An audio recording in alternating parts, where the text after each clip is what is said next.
అప్పటిదాకా ఏదనుకుంటుంది అయ్యే ఈ వ్యక్తులకు ఇదేదో బాగుంది మాకు ఇట్లా అనుకుంటా కాదు మేమే యాపిల్ని తెచ్చుకుంటాము లేకపోతే పోరిం పాడేస్తాం ఇది మంచి ఏదో గేమ్ బాగుంది అని చెప్పేసి అందరూ డిసైడ్ అవుతారు. డిసైడ్ అయ్యి సరే మన శక్తులని సార్కి ఇచ్చేసి మన పెద్ద సార్కి ఇచ్చేసి మనం నార్మల్ వ్యక్తులు అయిపోదాం ఒక కొత్త జీవితాన్ని స్టార్ట్ చేద్దామని వీళ్ళందరూ అనుకుంటారు. అనుకున్న తర్వాత మరి మళ్ళీ కూడా డౌట్ వస్తుంది. అబ్బా మరి ఎట్లా మరి మాకు కావాలంటే మళ్ళీ ఇస్తావా అని. అబ్బా మరి ఇప్పుడు తీసుకున్నావు, తీసుకున్న తర్వాత మేము చేసే క్రమంలో మాకు ఆ ప్రాసెస్ బోర్ కొట్టి మా శక్తులు మాకు కావాలంటే ఇచ్చేస్తావా అంటాడు.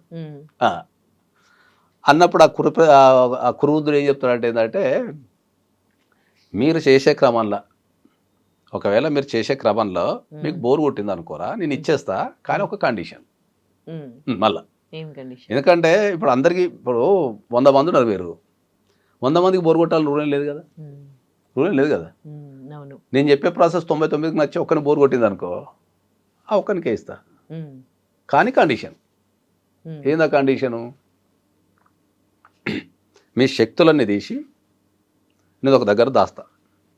ఓకే, నువ్వు ఆ శక్తులు లేకుండా బతికే క్రమంలో నీకు ఆ శక్తి కావాలనుకుంటే అది ఎక్కడుంది ఎదుకులాడుకొని తెచ్చేసుకోపో అంటాడు.